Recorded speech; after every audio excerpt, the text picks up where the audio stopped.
Every day we come more to realize the importance of a balanced approach toward living. At this time, nearly everyone is off on some kind of a tangent.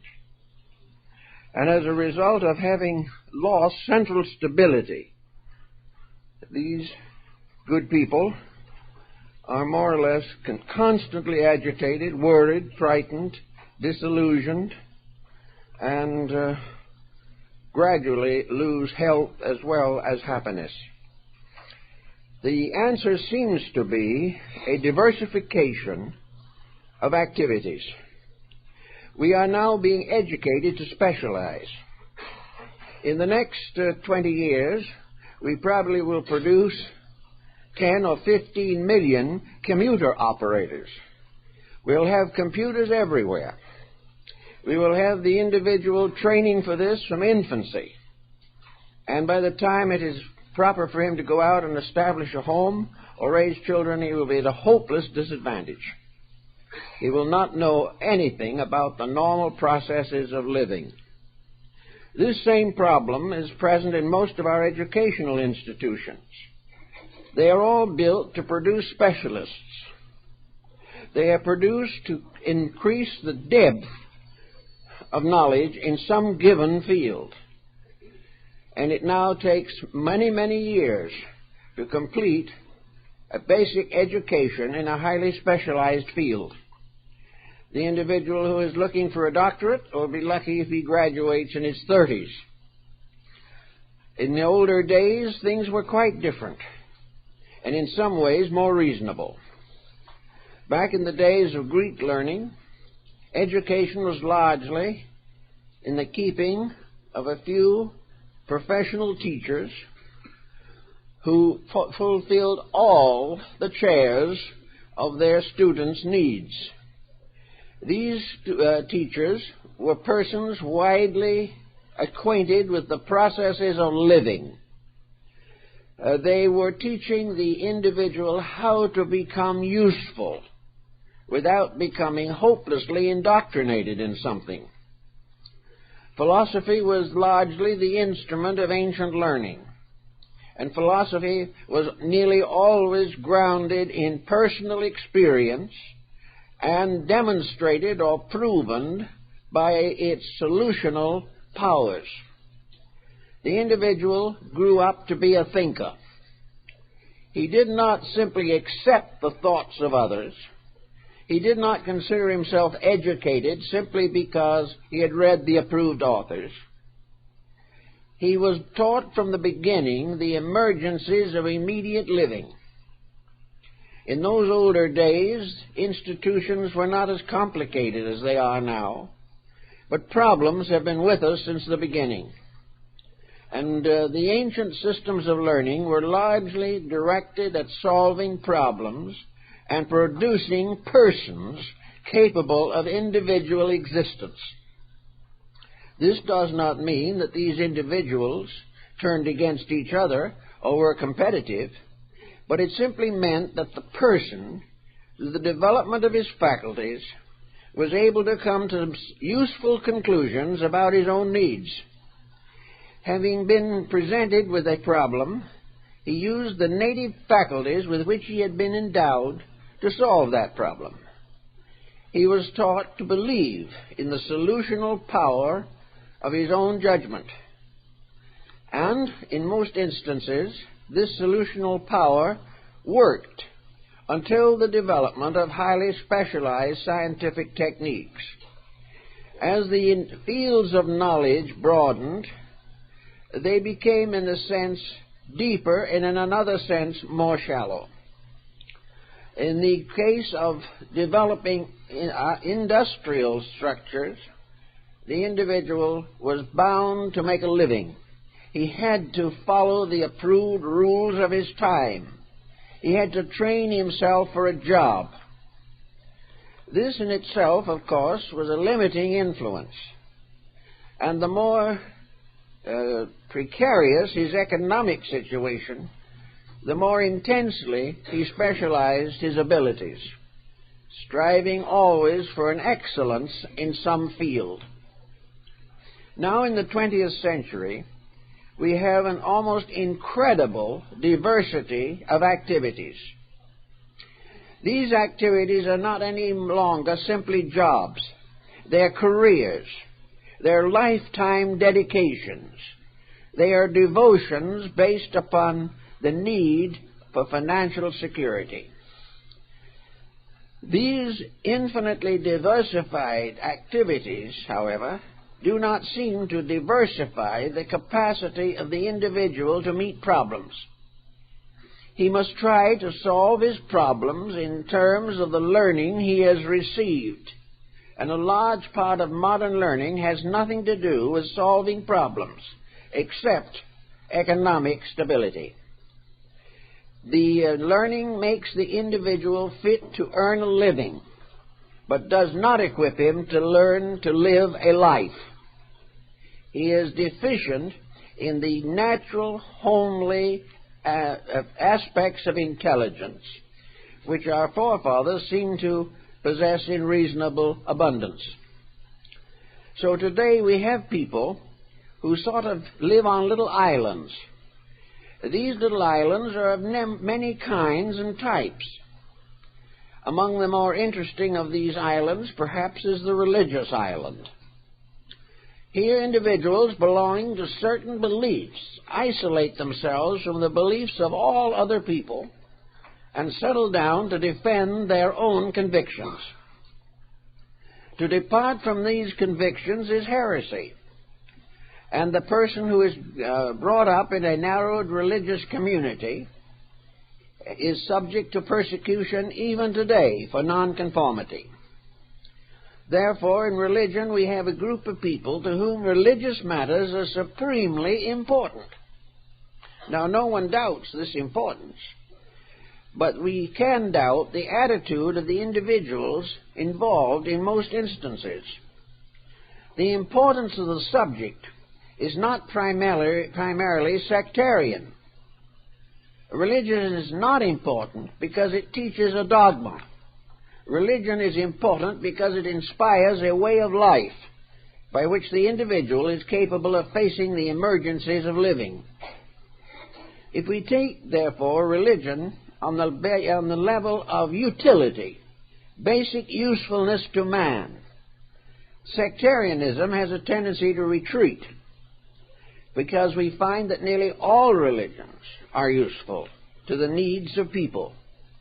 And persons of many different beliefs depend heavily upon their spiritual convictions for the courage for daily living. Therefore, the purpose of religion primarily is to give us a new sense of value by which we can live more constructively and have greater incentives to integrity. Now, in the actual course of religious growth, we also find another important peculiarity which we need to consider. One of these special points is that the individual has gradually allowed religious attitudes to dominate secular living without moral conviction.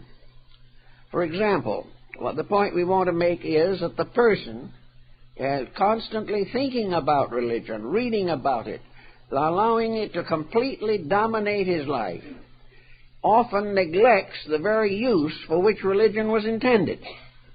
He becomes absorbed in doctrines. He becomes so completely immersed in certain religious attitudes that he loses track of other values in life that are very important also. Christ said to render unto Caesar the things that are Caesar's, and unto God the things that are His. Many religious people today simply deny Caesar. They render nothing to him. They make no serious effort to adjust to problems of daily living. Others must come to them. They will not go out and join in any general, practical, spiritual procedures. If this happens, then religion, instead of being an ever-present help, becomes a menace to the integrity of the person. if he would have the virtues of faith without becoming obsessed by the techniques of theology, he would be much happier, wiser, better, and more useful to society.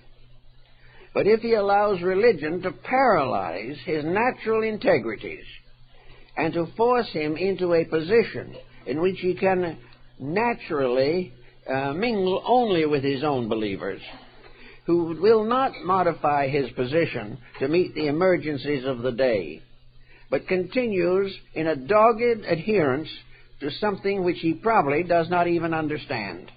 If he takes this attitude, he is in trouble. Now, on the other end of the scale, we take the scientific thinker. Here is a person who has a commitment that is just as devout, just as emotional, and perhaps even more intense than many religious devotions. To the scientific mind, the exploration of the unknown has become practically an obsession. He must advance knowledge at all cost. But the problem he constantly faces is that the knowledge he most needs eludes him. He can find a great deal of interesting information, but the type of knowledge which would enable him to live well in his own family is not always available. He becomes addicted to a great project. He becomes a crusader, trying to expand the knowledge which we possess and broaden the horizons of our understanding. But actually, he is working largely with an abstract situation, and he will go down to his grave with all others without having solved the reason for his own existence. He is not able to allow his natural devotional instincts to have a proper play. He becomes, in a sense, possessed by the tremendous adventure of learning, and therefore does not pause long enough to make learning a value in his daily existence. Again, the only real value he gains is perhaps a more substantial income from his scientific attainments. As a person, he does not grow very much because he is locked in an attitude. Now, most people do not become quite that much locked. And the common citizen, the average person that we all meet, know, and mingle with, is not as intense as this in his allegiances. But he also can be a desert island in the community where he lives. He can be without the necessary instruments of understanding to be a useful, cooperative, constructive citizen. These things he has to take into very serious consideration. Now, we may say, for instance, that a person comes home from work and is tired and has earned a living, paid his bills, or found out where to borrow enough money to pay them temporarily. And what does he do? He probably settles down in front of the television to forget it all. He wants relaxation. He wants release from pressure. He wants to get away from the utilities into something which he hopes will prove an interesting avocational outlet. If he is at all intelligent, he will realize that he is sadly mistaken, that he is not getting any outlet, that he actually is building more and more nervous tension into his system, that he is learning nothing that is important to him, and he is suffering greater tension shocks than he would in the ordinary procedures of his daily business life. One other point is very important. Most entertainment is imaginary. Most entertainment is a form of propaganda. It is dedicated largely to creating an audience which is best held by shock and stress. Many persons, listening or watching, come to the conclusion that they live in a world of corruption. Practically every decent value fades from their minds because of the hypnotic influence of fiction. The stories that they're seeing, even if partly historical, have been completely enveloped in a kind of salesmanship. These events have been dramatized, exaggerated, or even misplaced or misplayed in order simply to hold audience attention. So the person getting through with this type of entertainment probably loses what little confidence he might otherwise have in the society to which he belongs.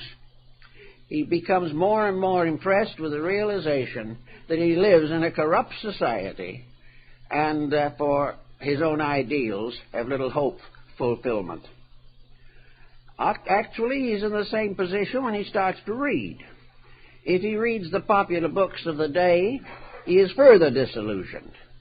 If he listens to commentaries on news, he loses faith in everything, including himself.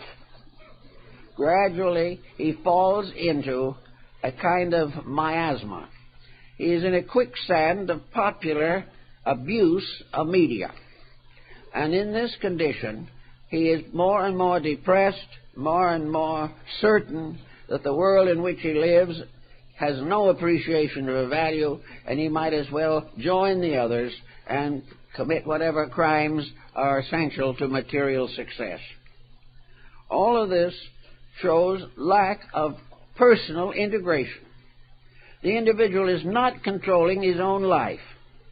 He is a mass of defense and escape mechanisms. He is not using the faculties with which he has been endowed. He is not ruling his own life. He lacks the strength and stamina to lead his own conduct in the directions it should go. Now, one thing that will help this a great deal is for the person to enlarge or broaden his fields of association with society. It is useless for him to make the fundamental mistake of looking for people who agree with him.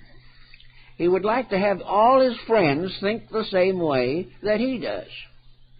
If this happens, he will then be making the same mistakes that they make, and they will be perpetuating his mistakes. He will look at the friends who agree with him, and he may find they have broken homes, broken health, losing their jobs, and in debt most of their lives. But they agree with him on some point.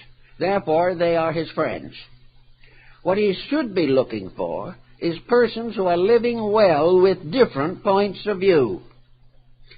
We are so involved in the idea that we are always right and that other people must agree with us that we do not look at the people who we think do agree with us. If we did, we would find they are not any better off than we are. In fact, they indicate very often the difficulties that are going to soon come to us because of our attitudes. So it's very necessary to get accustomed to looking at other people with other points of view. If you are a businessman and are hard at work in some capacity of making a living, perhaps you should take up music.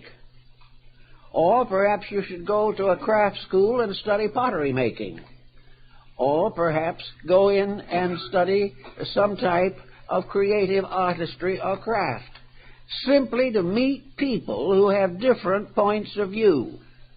It may be that to you a certain position in your corporation is your goal, but you should meet people who have other goals, who do not work in this direction at all. Some people are perfectly happy if they can produce a good dinner.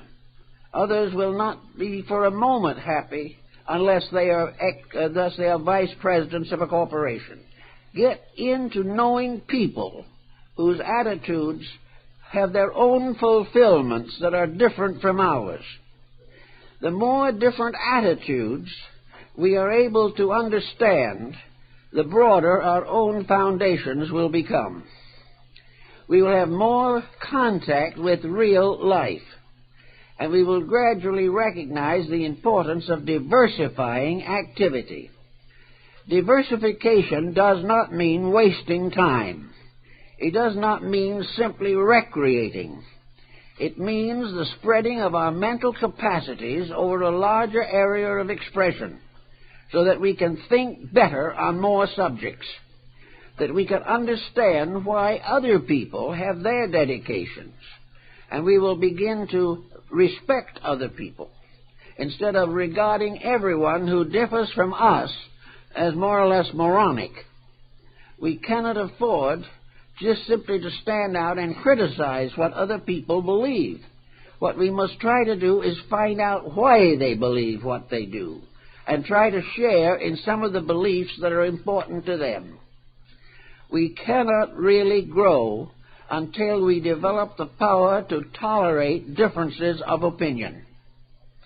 We must enjoy the right to our own convictions, but these convictions should be tested and tried by comparison with other convictions to see whether really we have the best approach to the subject under consideration. So we like to think of the importance of the average person becoming widely acquainted with many fields of activity, which will bring with them many friendships, contacts, outlets, which are progressive, constructive, and useful. Instead of sitting in front of some television constantly, it would be far better to become more involved in social activities in the community. It would be more important to work with various groups that are planning improvements in living and thought, various ways of finding new creative expressions, particularly in the areas of the retired citizen. The retired person must begin to depend more and more upon his own innate accomplishments. He cannot depend so heavily upon his outside social contacts, but he should have abilities that are within himself. No human being in this world shall die of boredom. If he is approaching that condition, it is because of a serious failure in himself. Up to the very last moments of useful living, there are things to learn, things to know, things to do. And these broaden and stretch the uses of the mind. We have a great deal of brain fag these days. A mind that is forced to think on the same subject all the time, or is confronted with similar problems continuously, and is unable to cope with them. This mind gradually becomes exhausted. It may lead into some very unfortunate or dangerous habit, as alcoholism. It may cause the person to give up in despair, when with just a little common sense and he would be on his feet and doing well. This problem makes it very valuable, very necessary for us to use the mind with a full understanding of what a mind is. So let's think for a moment, what is a mind? A mind in action, and not in principle, but in action, is an instrument for the gaining of information and the application of this information to the problems of daily living. In other words, the mind is a machine that takes the various testimonies of the sensory perceptions, subjects them to reflection, and upon reflection builds an attitude toward life. This is a very important procedure, and we are all involved in it every single day.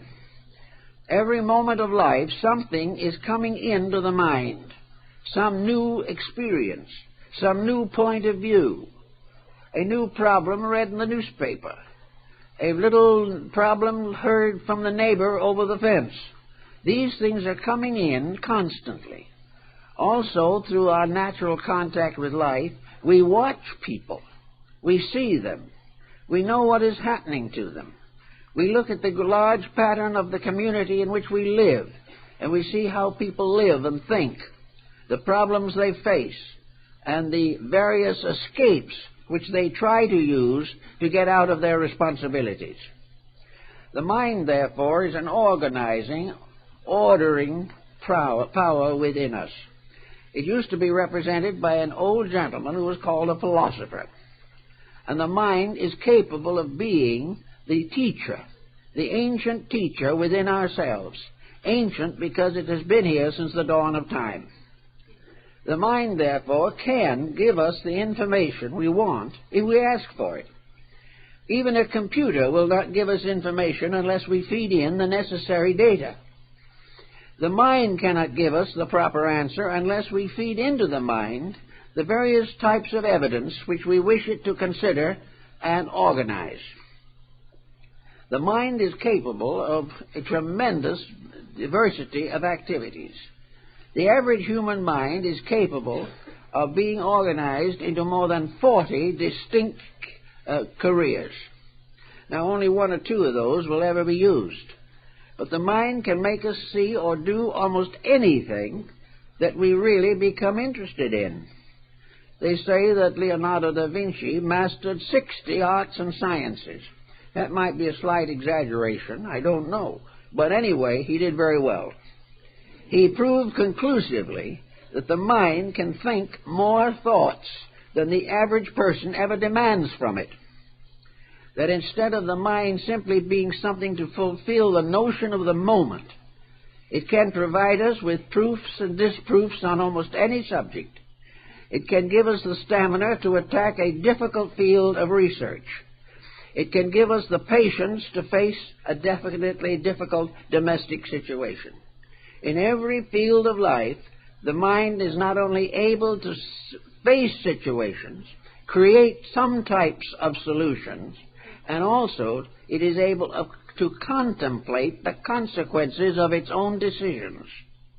The mind can show us because it can understand and accept the fact that it may have made a mistake itself.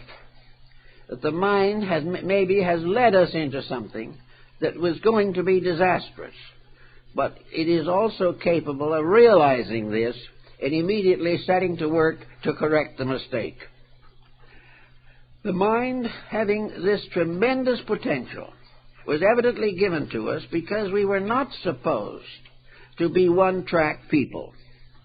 We were not supposed to live completely on one field of endeavor. Out into the larger society to which we belong, we see that mind and nature and the divine plan have divided us into countless nations, races, beliefs, philosophies, arts, crafts, sciences, and industries. It has diversified our world and has produced within our own human existence specialists in all these fields. Now, these people were not born specialists. Some had special aptitudes, that is true. But most of them finally developed their specialties as a result of specialized education. Now, specialized education today is, it seems to me, a rather faulty institution. I do not believe that the average institution of education is doing the things that are best for the mind of the students. They are bound totally to the economic potentials. They want to produce graduates who can get a job. They want to help to satisfy the ambitions of young people who would like to start at the top and believe that education will give them a better chance to advance towards a higher estate. The schools, therefore, sacrifice cheerfully the possibility of the individual becoming a well-matured thinker. Instead of producing thinkers, they are gradually producing mechanized intellects that are tied to certain definite patterns from which they find difficulty in escaping. This situation cannot always be rectified. It probably will not be entirely solved until the individual who has been prepared for one of these careers gets out into life and tries to live according to what he has learned. He then may discover that he can't live with the learning that he has, that the learning that he has may keep him employed, but destroy everything else in his life. And this is not a valuable pattern upon which to build careers. The purpose of a good education is to make the individual sensitive to all forms of improved knowledge. It should make him appreciate all kinds of things that he very often does not give a thought to today. I know a lot of people, for instance, who consider themselves well educated. You suggest that they'd like to go down and visit an art gallery. They look at you as though they thought you were mad. why should they look at an art gallery when they can stay home and watch a football game? The meaning of art is simply missing. A foundation for art appreciation should have been a part of education. It might not be the major part if the person is looking for a career, but it should have been encouraged.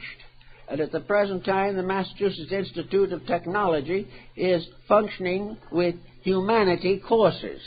It is setting in appreciation courses for fields entirely apart from science, because the scientist who has nothing else will end up by being a bad scientist. He is becoming too narrow, he is becoming too unscientific in his way of advancing his own scientific knowledge. So we find people with no appreciation of anything and proud of it. They are glad to have everybody know that they have only one interest in life. They feel that this is a sign that they are serious, dedicated individuals with every intention of getting ahead. Usually, instead of accomplishing their end, they develop serious ailments involving especially mental and nervous and cardiac ailments. The human being was meant to be a universal creature. The human being was intended to be able to express all forms of skills and knowledge. And just as there are 50 or more major professions in which man functions at the present time, so all of these professions are within himself. The potential to appreciate, to understand, to sympathize, to realize, all these things are parts of knowledge. But we are neglecting these parts in a desperate effort to become opulent in a materialistic civilization. Now we have the problem then of the money. The individual with the education that he now has goes on, he becomes expert in his field, he may become an Einstein, or he may become a great financier. But I think it's rather interesting to remember that Einstein also played the violin, which was quite a little ways from his scientific interest. But it was an indication that he did have some type of artistic expression, something to break up the tremendous intensity of mathematics, which might otherwise have prevented him from ever being a constructive member of society. He had to have this type of progress. Andrew Carnegie once said that every man should live rich and die poor. He should dispose of everything that he has as he gets older, seeing that all of his possessions become part of a community asset. And for this reason, he created libraries. He also created the Carnegie Institute and many other charitable, philanthropic, and educational institutions. It was his sincere opinion that every man should die penniless. Otherwise, his life is a failure. And of course, the most terrible mistake he can make is to die rich and leave it to his children. But everywhere in life, there are things to be done. You will find also that many autocorrectives creep in. On occasion, we find cases where powerful financiers have also become great patrons of culture. Example here in our own community was Huntington, a businessman up to the neck, but also a person with a basic appreciation of values or beauty, who was determined to leave something behind that would be of value to the society to which he belonged. Now, we can't all do these things, but we can all so live that we make diversified contributions to the well-being of each other. We can not only help individuals to be practical, we can help them to be kind. We not only can help the individual to be devout and to have a good religion, but we can teach him to respect the religion of other people and find joy in the spirit of religion rather than in its letter. One of the things we have learned lately is in the problem of the missionary field. The missionary field has two great programs at the present time. one of which is valid and the other is doubtful. The valid program is that the power of the missionary field to assist the survival of underprivileged people and to take care of the physical needs as far as possible of the victims of political tyranny. But if the missionary field limits itself to the point that those it helps must accept its theology, then we may be in worse condition than we realize. Because the most of the people to whom the missionaries go have had or do have a basic religion which is morally and ethically similar to their own. The problem is to help these people to have the chance to live their faiths, because by so doing it becomes unnecessary for us to completely rebuild a religion from the ground up. We can simply take the faith the man has or the woman has and build upon it a proof that that faith is justified, and that in somewhere in the universe the principle of love which dominates all religion is active in different creeds, different institutions, and on different theological levels. It is very important to get this broadness into things. Now, on the other hand, broadness without some form of mentation to support it very often can become very sloppy. I know one man who has been trying for years to be broad-minded enough to accept certain, we might say, post-impressionistic art. He has never really been able to love some of the peculiar drawings and so forth which cause certain experts to go into ecstasy. It looks pretty terrible to him. Now he is faced in a problem. Is he right? Is it an atrocity? Or is he simply unable to understand something that is strangely and fantastically beautiful but does not look that way to him? The answer in all probability is that if it doesn't appear right for him, it isn't his. It isn't the thing that he can do. There's no reason why he should force himself to enjoy something that is not enjoyable simply because it is popular, or because it has a few highly technical critics supporting it.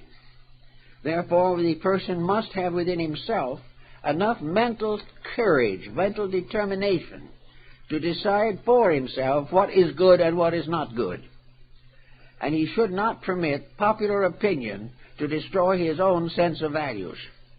He must try constantly to live in accordance with the creative and constructive instincts in his own nature. But how will he judge beauty? How will he know whether art is good or not? How will he know whether music has a future? How can he tell the difference between that which is a passing fad and that which is part of basic progress for humanity? Again, it's only his own inner life that can tell him.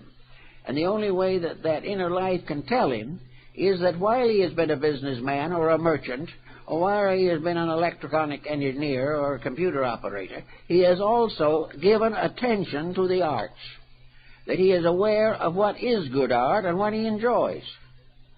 He will not, therefore, be forced to build a solution without any knowledge within himself. Everywhere, I think, the essay of Plotinus on the beautiful is useful. Beautiful is that which ennobles. If the individual seeing it is not a better person for having seen it, it isn't beauty. The dictionary says that beauty is an idealistic, constructive thing, that it represents harmony, that it represents integrities. Even by the dictionary definition, it should be possible to determine what things are beautiful and what are not.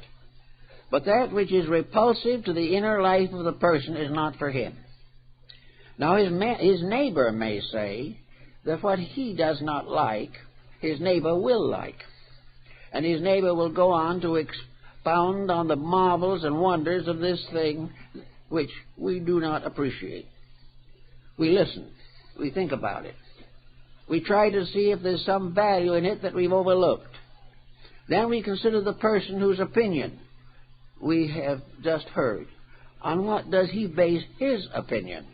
Is it because of beauty within himself, Or is it because he's read a very good review on the subject and feels that the reviewer must be right and that he must change his own attitudes to meet the popular opinion? If it's this last, he's wrong. We have the right to judge all of these factors, but to judge them, we have to have acquaintance with them. We have to use some of the side time that we are now largely wasting trying to find out the values we need for daily living. We're not going to get them by the processes now popularly used. We're just going to get worse and worse and worse.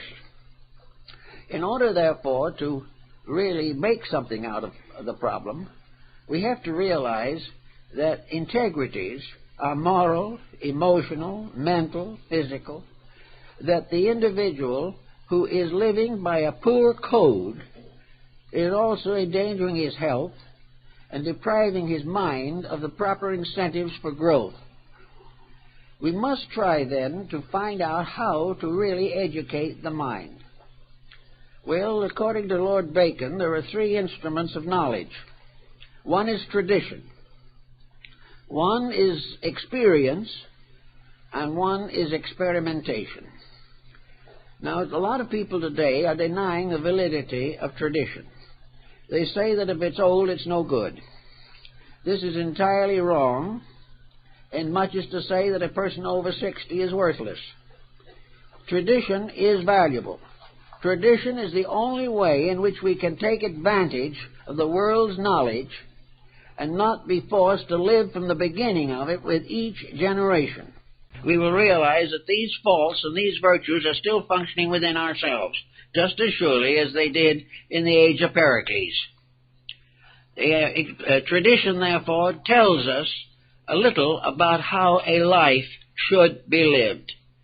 It tells us whom we respect.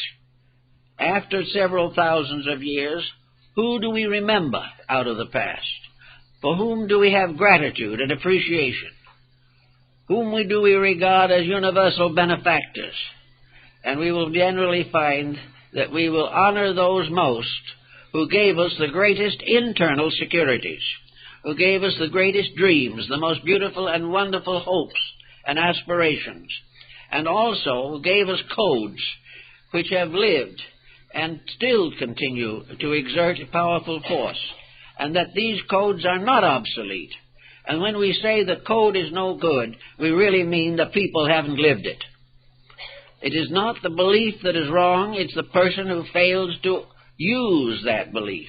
And if a generation turns away from traditional knowledge and gets into difficulties, this does not mean that traditional knowledge is wrong. Nothing that is true is wrong. Nothing that is useful truly to the unfoldment of the human being can be rejected. The second point of the problem is experience. It was said not long ago by one individual that when you are working with a stubborn person, do not try to convert him, or leave him alone, and let his own mistakes convert him. You can't talk him into doing something he doesn't intend to do. Let him do it. If he's wrong, he's going to find out himself, and nothing can prevent it. So experience is the continuous application of convictions to conduct. It is the continuing effort of the individual to find out the best ways of doing things. Experience tells him what he can do. Experience will tell the doctor how to teach a patient better manners and better ethics. Experience will teach the mother how to give greater discipline and proper leadership to her children. Gradually, experience tells us how to stay well, how to stay happy, and how to remain useful throughout the entire span of existence. Only experience. And when our conduct does not produce an experience effect that is commendable, then the time has come to give it more consideration. And all experience teaches us that the wiser and better and more intelligent we are, the greater our chances of security. Experience also teaches us that many fabled beliefs and many ideas that have been popular will not work. Experience is always the final proof of the pudding. which is the eating. Experience is the problem that comes to us every day, and it was for this reason that Pythagoras made such emphasis upon the importance and the integrity of watching the consequences of daily experience in conduct. Daily experience gives us the skill to determine that which is useful when the time comes and we need that information. The third instrument is experimentation. Once we do a thing and it works, this may or may not be conclusive evidence. But if a series of actions always will produce the same result, or a series of experiments in a laboratory will always come out to the same effect, then we may say that we have discovered a fact. And facts are rare things, not easy to discover. But wherever experimentation justifies, opinion must be changed.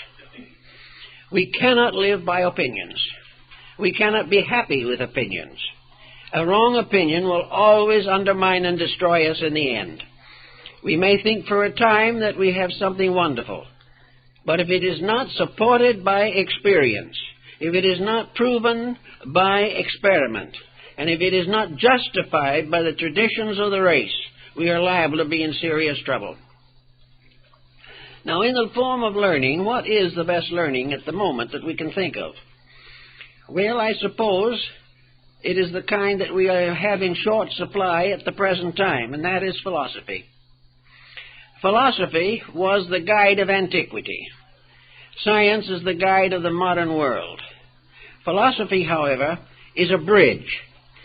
The purpose of philosophy is not to justify itself. It is to reconcile man's spiritual and material needs. It is to bring the superior and the inferior into harmony. Philosophy proves or justifies religion and produces various distinct and definite media for the expression of integrities. Philosophy, therefore, helps the individual to live according to the best part of his own life. One of the Greek philosophers was once asked by a father what the advantage would be if his son went to study with a philosopher. And the philosopher replied, well, if you do that, if you do let your son study with a really learned man, there will be an unusual change in the boy. For instance, when you go to the Circus Maximus to see the games, if your son has been taught by a philosopher, he will not be one stone sitting on another. Which meant really, of course, that the stone benches, that the boy, without knowledge, without wisdom, without insight, was little better than a rock. So philosophy has as its purpose to demonstrate the values of life, to help the individual to live a good life. Everyone must have some kind of a philosophy. Atheism is some kind of a philosophy. It is something by which the individual receives the incentives to a certain area of conduct. Enlightened philosophy is that which impels the individual to live as nearly as he can in harmony with the essential demonstrable truths of life. And this we have very great need of today. We need more people who have a more or less philosophic background, one in which they have found benefit from experience. So the next thing is to take a good look at the experiences in your own life. If you can remember back to early childhood, you can begin to estimate the effects of things that happened to you. Maybe when you were 5 or 6 years old, something happened that you didn't understand. Something hurt you. Something injured you in one way or another. Now, from a standpoint of maturity, you can estimate the significance of that. I know several cases in which a person, having passed through an unfortunate or tragic circumstance in early life, has carried the hurt of this all the way through to the present time. They have always rejected something because it reminded them of the hurt. They have always held a grudge against a line of life, a race, a nation, or an environment, simply because they suffered there. Time and time again, prejudice arises from an experience that has not been assimilated or has not been transmuted. We must all transmute experience into soul power. We must all try to find ways to prevent things that have happened to us from distorting our attitudes toward life in general. We must do everything possible to overcome an animosity, to get rid of a jealousy, to sublimate a hatred. We must realize that every destructive attitude which we continue to hold will ultimately destroy us. Now, it may be that of our own thinking, we can overlook this. We can say, after all, it all happened long ago, the persons involved are dead, and why should we continue to worry about them? But if the prejudice has already been locked in the subconscious, it will not die with the person with whom it was associated. It will continue to live. It will be a ghost in our own lives until, by a personal and conscious action of the will, we remove it. Now, we can say, how do we remove a grievance? After all, you can say it's not there and it's still there. You can pray to be delivered from it, and chances are you won't be. You will say, I forgive the individual, but you don't really. The grievance sticks because it has become part of the subconscious mind. Also, it sticks because we have no way of forgetting it. If we could forget the past, we would find certain experiences would fade away. But unfortunately, we would be further impoverished. It is not the experience that is forgotten, but the experience that is understood that is important. So what do we have to get out of our grievance? The only way out of the grievance is to transmute it into experience growth. The only way we can get over a grievance is to find out what it taught us and be grateful for the lesson. If it didn't teach us anything, then it has been a failure on our own part. If we can say, I don't see any good I ever got from this misfortune, then you have to look further, because you have had some good. You have had some good even if it took 50 years to come around, because perhaps this day, when you for the first time question the grievance, this is the beginning of the good. But gradually, and with a little experience, we can discover in most instances that we were party to the misfortunes that have afflicted us. Our own attitudes were wrong. We tried to do something that wasn't strictly ethical. We tried to take advantage of someone else. We depended on someone else for things we should have done ourselves. And gradually, little by little, we become a party to the problem that hurt us. I know there are a good many cases in which, for example, marriages have gone sour. And after it's all over, the individual could do nothing but complain against the marriage partner. Impossible person. Oh, no one knows what I've been through with that person. Oh, it is unbelievable. And then at the very end comes a cute line. Well, of course, I really didn't love him in the first place. This was the answer. But the fact that this was the real answer doesn't always show up. And we have to work for it. We have to dig into ourselves and find the answers. We have to realize our own part in the misfortunes that have faced us, or that we have faced. And by so doing, we gradually come to learn to use the mind. We use it constructively. And we transmute disasters into opportunities for personal growth. And we learn from mistakes. And we learn how all kinds of strange prejudices and pressures within ourselves affect conduct. If we live in a little world of business and television, we'll never find these things. We have to begin to look further, to go out into the larger sphere of knowledge. We have to learn to watch other people and see how they are affected by their own conduct. And we have to realize that we are also people. And when we see someone in trouble for a certain attitude, we can say to ourselves, do I have that attitude also? Or am I headed in for a disillusionment? So by degrees, we gain all these attitude changes. Now, there's another point, however, that we should also carefully remember. And this is one of the most difficult sometimes to get around to. And that is that in our effort to improve ourselves, we must not stew in our own juice. We must not become constantly self-centered. We must not, under any condition, devote our whole life to trying to understand ourselves. It becomes too burdensome, and for the most part, we don't have the working tools to make a successful job of it. So in problems where it becomes obvious that we need ventilation, the best answer to this is to get into new activities, get away from self, get our minds off of what we think about ourselves, and become more and more concerned with basic evidences of self-improvement. Therefore, it is very good to have these avocational outlets, which will permit us to take the pressure of our own constant involvement in our own attitudes.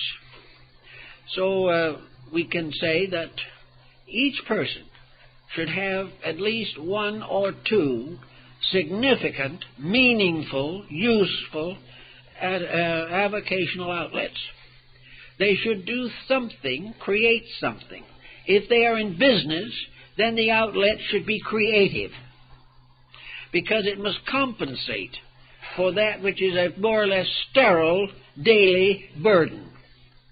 If, however, the nature of the person is highly artistic, and they have featured that all their lives, then it is most likely that they will need social stability, that they will need to develop stronger moral integrities, and that they will find it important to be more practical in their daily living. The artist, therefore, may find it good to go into social service work, or something working with young people, something to get the individual out of his own field, but into a compensating field to balance his own intelligence, so that he is working with a new group of faculties within his own mind. It is also very important that these faculties should be constructively used. I know a case of a person who, for many years, was a housewife. No more, no less. Always, however, down in the depths of themselves, they had a desire to create something, to be creative. When the children grew up and fortunate financial situations made it possible, this individual went strongly into art and divided their attention between the development of artistic potentials and the direction and guidance of social service projects. The person went on into very advanced years, busy to the very last with things that were meaningful. They had a wonderful time, and at the same time they could still cook a good meal. It didn't destroy the domesticity. Now here's where we have some trouble sometimes. The tendency in professional life is to gradually destroy the family.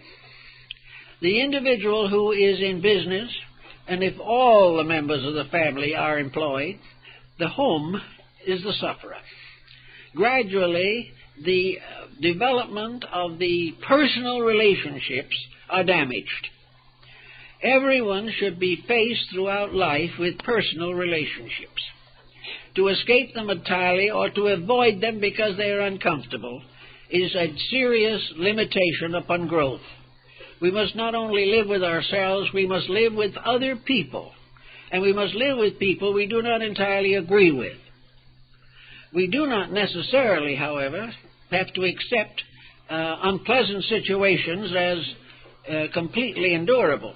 But we must try, to the best of our abilities, to maintain a balance What we need to do in substance is to keep our faith in God and our realization of the divine plan of which we are a part. To have this realization of a plan and a planner, a purpose and that which proposes purposes, we have to have a sovereignty of a divine power established in wisdom, love, and strength, upon which we can depend if we are worthy. But that this power will not break its own laws to give us comfort and pleasure when we're wrong. The presence of a divine principle justifies the realization that life is significant and that life is something we shouldn't waste, that life is not fulfilled by simply going to school, raising a family, having a job, and dying. Life is a series of adventures, of experiences, and every moment of life should be lived, not thrown away. Among older people especially, this sort of waiting for the end and making the journey as comfortable as possible is a mistake. These people should be doing things that they have not done, but which should be done. If they have been in business, if they've had various responsibilities, they should go into opposite areas and develop new talents, new abilities, new courage, new interests. And where they do this, they have a wonderful time, because I know many that have done it. This, therefore, is the realization that we are here for a reason. And we are here to prove our own growth, improve ourselves, and contribute to mutual benefit for society. Having decided in our own minds that we're here for a reason, then we each have to decide what the reason is. Now, each person probably has a little different reason for being here. We all are here because of previous activities. We are paying old debts and making new ones. We are going through all kinds of experiences due to faculty specialization in our own mind. Therefore, we have our own reasons for what we do. But there is no just reason for doing nothing. There is no reason by which wasting time can be justified. Time is an opportunity to strengthen either the strength that we have or create new strength where we had weakness. Time is an opportunity to grow, and all growth is measured in time. And to waste time is to waste life. So we try to find ways to make life interesting. And by interesting, we mean that it must have a varied pattern. It must be composed of circumstances which we can look forward to, changes that are benevolent and useful. So to build a plan with a future that is going to be fulfilled to our own contentment and progress, this type of thinking is very valuable.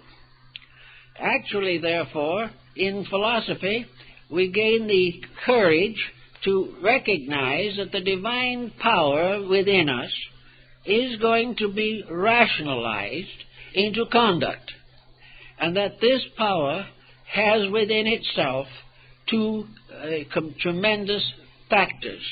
One is the power of life, and the other is the power of death. Wherever life is abused, death is hastened. Wherever life is improved, the probabilities of life being lengthened are good. And those to whom the lengthening of life may not be the final answer will find that self-improvement goes with them beyond the grave. Whatever progress we make is permanent and builds into our eternal natures. Time we waste is meaningless. It is simply a delaying of the maturing of our own lives. And very few people need that kind of delay. What we've got to do is to correct it. So with philosophy, we begin to understand the reasons for things. We justify right, we prove why it is right. If we say to someone, I believe in kindness, we can say, I believe in it because of the Bible. I believe it because Christ taught us to be kind, or other world teachers have taught us to be kind. But we can also approach it philosophically. We can prove with very little effort that kindness is one of the most powerful assets towards a useful, happy, well-adjusted life. That kindness is not only a spiritual virtue, it is a philosophically demonstrable asset in daily living. Wherever unkindness develops, something is lost. Something is destroyed. Cruelty is a destroyer. And among the cruelties are criticism, condemnation, gossip, and all these destroying things.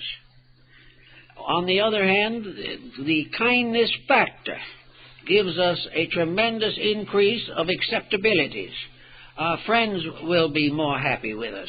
We will find more cheerfulness and calmness and beauty in life, because what we have ourselves, what we radiate, also affects like a light the environment in which we live. Now we come down to one of the most common and practical problems of all, and that is the effect of all these activities upon personal health. We are all desirous to be as well as possible for the span of time we are here. And we also know that there are cases in which a miserable character temperament can go on to be 110 years old. We cannot say always that the good die young. We cannot say that the evil all die young. But we can say with certainty that wherever evil conditions exist, the individual may be still physically alive, but he is dead as far as values are concerned. He is like the man of whom it was said, he was dead, but he did not know enough to lie down. Anyone whose life is destructive, critical, and is contributing nothing to the common good is already dead. And nature is going to work on him. Nature will produce a whole series of psychological ailments that are peculiar to persons with poor dispositions. These psychological ailments are fretfulness and irritation, criticism, condemnation. All of these elements all add up to a neurosis. And a neurosis is something that can be diagnosed. A neurosis, however, can never be successfully cured by medication.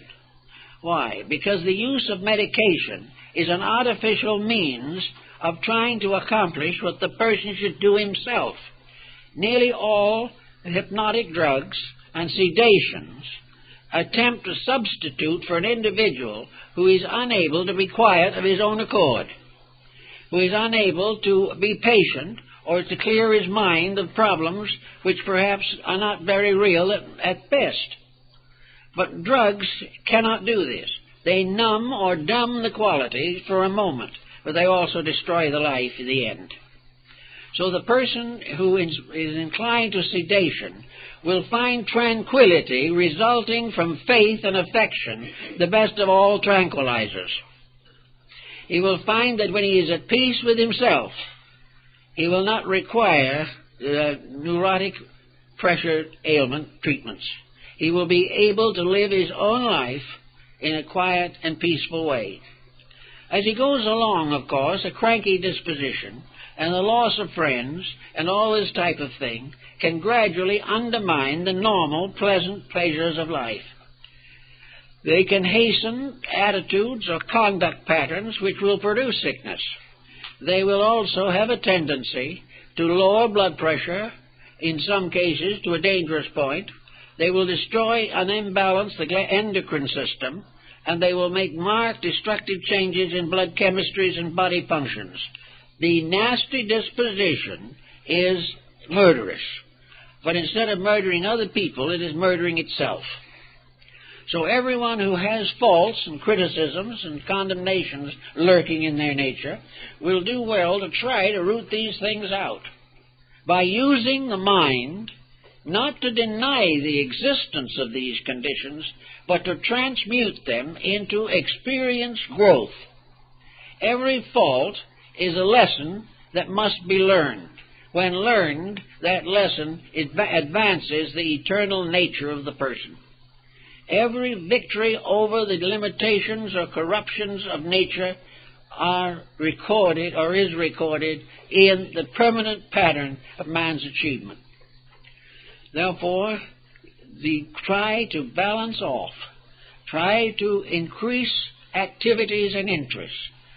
One reason people come to me and tell me about is that those who live too small a life are the ones who gradually develop most of the unpleasant infirmities. And very often they are defending these infirmities. They are making certain that people realize that these narrow lives are, in a mysterious way, especially blessed. There's something wonderful about being a neurotic. And sometimes other people really accept it as wonderful. But it may be a victory of the morbid over the normal, but it does not add anything to the permanent character of the person. Anyone who has a tendency to exaggerate the desire to escape contact with society is doing so because of ignorance. They do not understand society. Also, these people who don't understand are the ones that very often pass judgment upon everything. A person who has never done anything themselves always gives hearty advice to everyone else, and advises things that have never been tried and won't work, because they do not arise from experience but from prejudice. So a person who retires into themselves because of prejudice against worldliness is in trouble. It is far better for a person who is really religiously inclined to get out and work with constructive activities. According to the good book, the Lord created the world in 6 days, and on the seventh day He rested. Now, according to our way of thinking, the works of the world are done in 6 days, and on the seventh day we are all supposed to rest. Of course, under the present tensions, there's very little rest on the Sabbath. But at the same time, it is assumed that the seventh day is a day of rest, and that in our lives, each of us should have 1 day of quietude out of each week. 1 day of peace and consciousness and understanding and insight, joy, and secret benefits. That is a fair and proper separation. But when we try to make every day into a Sunday, then we're in trouble. We have 6 days in our own lives to get out and do things. And the seventh day is rest, which really tells us that about 1/7 of our time should be devoted, perhaps, to some type of special religious observance. The other 6/7 should be devoted to living our religion out in the world and doing things. We should be able to prove our faith in our labors and not in our isolations. I do not find, and from experience and from reports that we get every day, that groups of people who try to get away from it all ever get very far. We find that if 4 people go off and form a group by themselves, there will be civil war within 6 months. People cannot do it. They're not supposed to do it. They are supposed to have a time set apart for religious observance, perhaps a time of quiet peace for self-analysis, and an effort to restore our relationship with the infinite, which we all need. But if this is exaggerated too much and becomes a continuous process, it ultimately means that trying to get in touch with God, we lose touch with ourselves, our world, our society, and our families. We have to be practical in these things. And that means that most of the time, if we are not gainfully employed, because we have to be, we should be usefully employed doing things that help. For after all, the highest form of the religious life is service. There is no form of religion that is a substitute for serving each other in the name of the divine love. Just to love ourselves, love a few who agree with us, or go and constantly pray for divine insight, these things never have worked. The thing that works is to make a continuous religious experience out of practical usefulness, to go out and help other people in trouble, to go out and spread knowledge and help, to bring joy to the young, consolation to the old, and to constantly build into our own lives and hearts the joy of bringing joy to others. This is really the beginning of our religious life. It is the most important part of it. And without that, we are not very useful.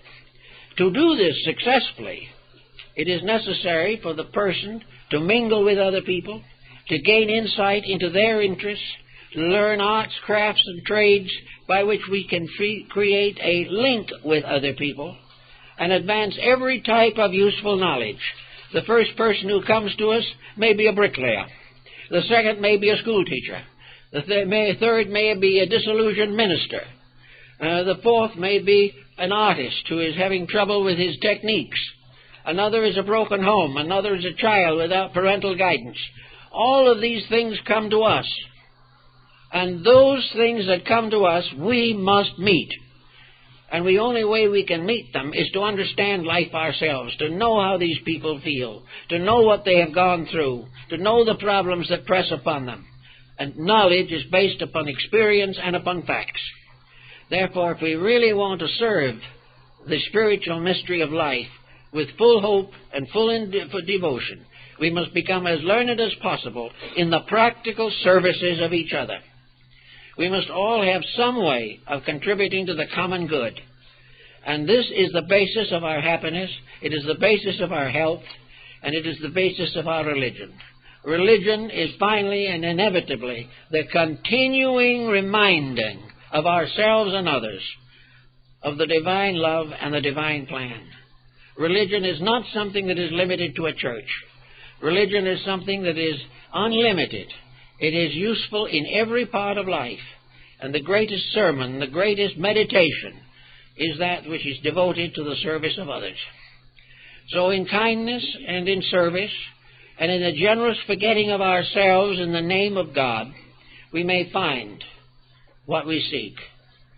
For if we try to save our lives, we shall lose them. But when we lose our lives in the service of God, we have life everlasting. And in our service is our religion. In our service we use everything that we know and can learn, and we learn more every day so that we can be more useful. Realizing that the highest form that we have of religion is service, and that service demands the greatest possible area of personal experience. We must know all we can about as much as we can, as many different circumstances. We must view them all with patience, love, kindness, and thoughtfulness. And we must be prepared to meet the needs of other persons on their grounds, not on whatever prejudice we may have. So by becoming useful people, becoming pens in the hands of the ready writer, we serve others. We unfold our own religion, and because of our instinct to help others, we become more universally learned for our own good. The more we learn, the more we can live what we learn, and the more we share it with others. This, in fact, is the importance. We must diversify because we must serve. And the more different areas we have to call upon of knowledge, the better we can serve. Well, I guess that's all for today.